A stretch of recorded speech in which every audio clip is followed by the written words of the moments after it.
el espíritu general que según Jäger y Schadewald animan a estas representaciones literarias para diferenciarlas de otras culturas. Todas las culturas en el mundo han tenido manifestaciones que podríamos llamar teatrales. Por ejemplo, de la cultura incaica nos ha quedado el drama Ollantay, que podemos compararlo con estas tragedias griegas, porque también es una tragedia Ollantay. Pero lo interesante, según Schadewald y Jäger, de la tragedia griega, es que es un intento, estimado público, obviamente de distraer y divertir al público. Obviamente las tragedias son un espectáculo público de distracción.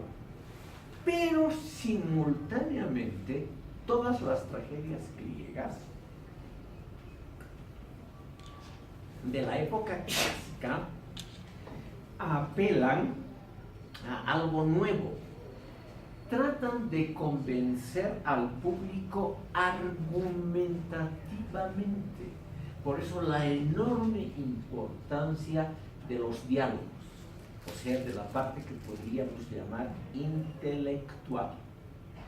No tratan de convencer al público como las comedias, como otras obras, distrayendo al público, por ejemplo, con bromas, sino tratan de argumentar de modo que el público pueda en su cerebro reconstruir la argumentación del autor, pueda percatarse de cuáles son los argumentos que usa el autor.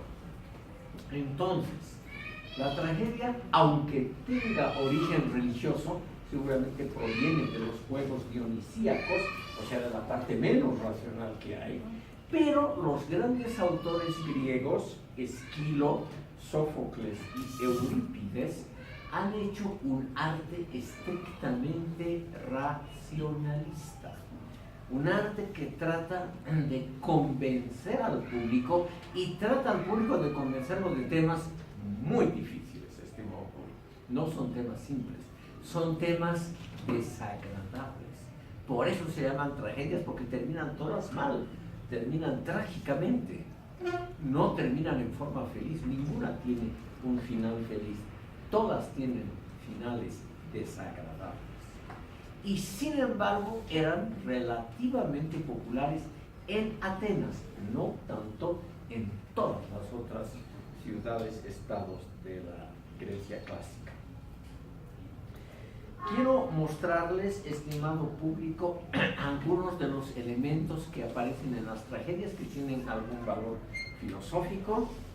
Las tragedias nos muestran sobre todo dilemas éticos, o sea, dilemas morales, problemas morales.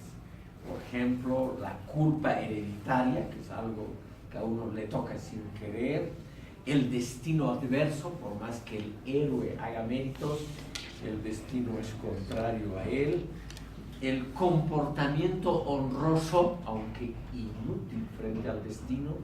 Muchos héroes se comportan caballerosamente, aunque no sirve para nada, porque el destino está prefijado de antemano. Entonces, al contrario de las otras culturas que muestran siempre, el caso persa, el asirio y el babilónico, junto con el egipcio, son los 4 mejor estudiados, las obras de representación teatral trataron de mostrar la congruencia entre los mandatos divinos y las leyes humanas. Aquí las tragedias griegas muestran justamente que el ser humano que se comporta de acuerdo estrictamente a la racionalidad y a las leyes de su país y de su época, fracasa ante el destino, o sea, ante las leyes superiores de la divinidad. Entonces, por más que el héroe sea realmente una buena persona, diríamos hoy, un buen chico, que cumple con todos los elementos de su propia cultura, fracasa porque hay un destino, o sea, un designio superior divino que hace que el ser humano fracase en sus intentos. Las tragedias muestran entonces la colisión, el choque entre la ley divina y los esfuerzos humanos. Es una lucha entre dos leyes, ambas correctas. La divina, obviamente, por sí misma es algo bueno y correcto, y la humana también. Y sin embargo, siempre el ser humano está en esa encrucijada, o sea, en ese punto donde dos elementos diferentes chocan entre sí y el ser humano fracasa, justamente cuando es consecuente. Por las dudas, estimado público, menciono solo dos de las tragedias para que vean ustedes la diferencia con obras teatrales o similares de otras culturas. El primer trágico griego es Esquilo, el más antiguo. Por las dudas, voy a anotar el nombre. Van a ver ustedes la época muy temprana de Esquilo.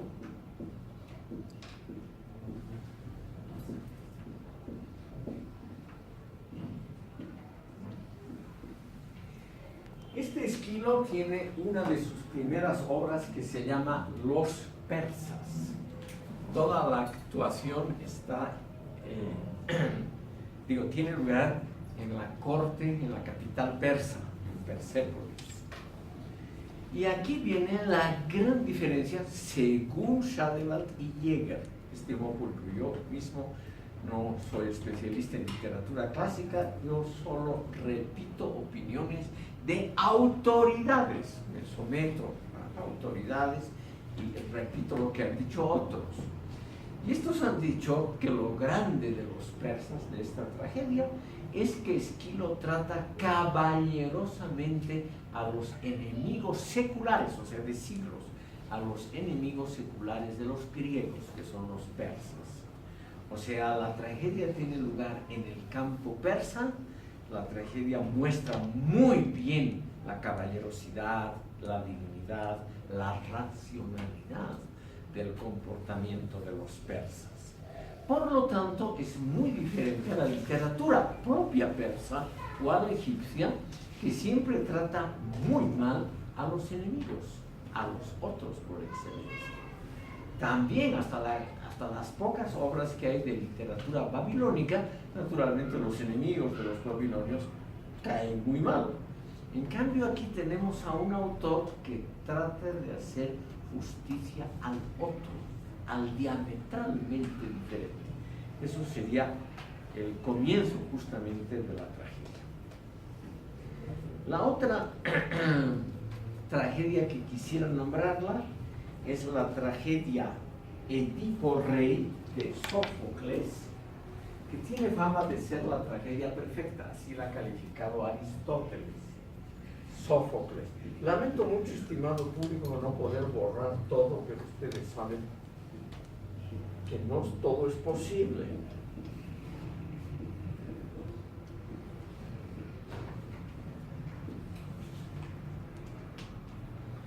Esta tragedia es importante filosóficamente porque nos muestra, estimado público, que la verdad divina, o sea, la contenida en las reglas que la divinidad ha impuesto a los hombres, no es algo positivo.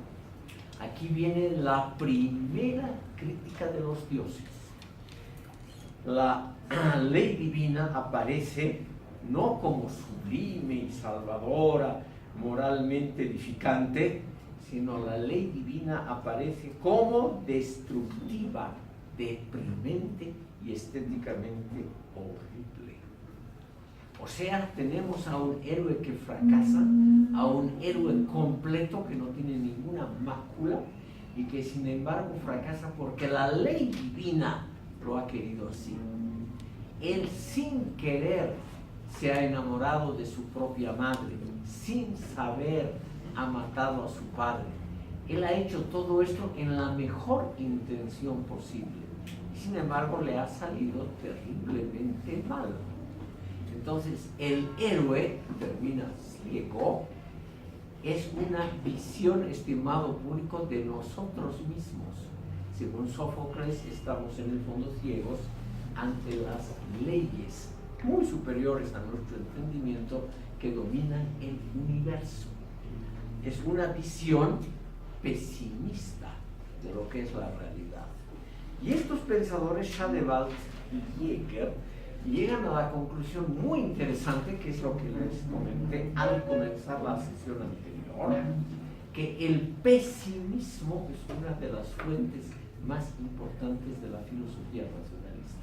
No el creer que el mundo es perfecto, que los dioses son bondadosos, que la historia va siempre al mejor lugar, que nuestros gobernantes son una maravilla, etc., sino esa visión pesimista que hemos visto en los sumerios, esa visión que nos dice que el ser humano está destinado al fracaso, pero que la gloria del ser humano no es el triunfo, sino es el haber tratado de ser fiel a sus convicciones racionalistas y éticas. Esa es la gloria del ser humano, no el tener éxito. Como ven ustedes, posiblemente me apoyo en estos autores. Es una visión del mundo pesimista muy distinta a las otras culturas. Es una visión que no cree que la divinidad sea perfecta, que no cree que el mundo esté bien organizado, es decir, que no cree que haya una armonía de origen entre el ser humano y el resto del universo. Muy diferente también a lo que hay de filosofía andina, como vamos a ver más tarde. O sea, un rotundo no a la idea de la armonía primigenia entre el ser humano y el universo. Más bien la idea de que nosotros lamentablemente estamos sometidos a reglas que no nos hemos dado nosotros, las del universo, a una vida que termina en la muerte, que no es lo que hemos elegido, y que sin embargo nuestra gloria es tratar de hacer lo mejor posible dentro de algo que está condenado al fracaso. El tercer trágico griego, Eurípides, es también, ha sido amigo de Sócrates, el que ha estado más cerca de los movimientos filosóficos de la Atenas clásica, ¿verdad?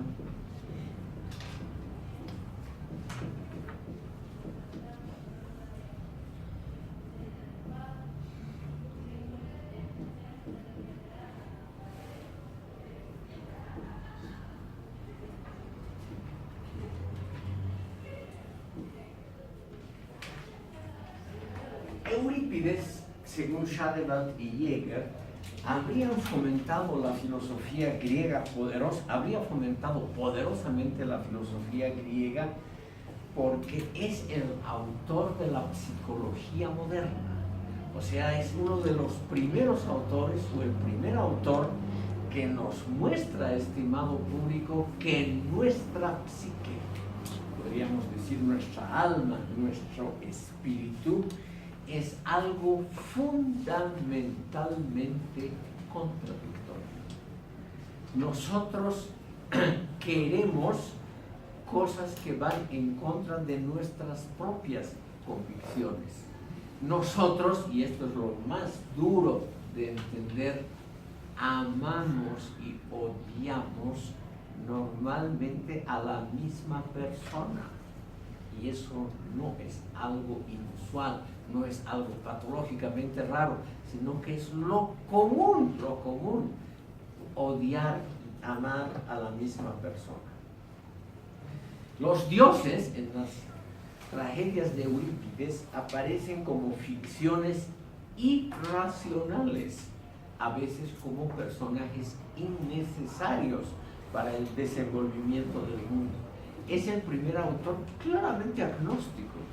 Claramente Eurípides, estimado público, una persona que no cree que los dioses son necesarios para la marcha del universo.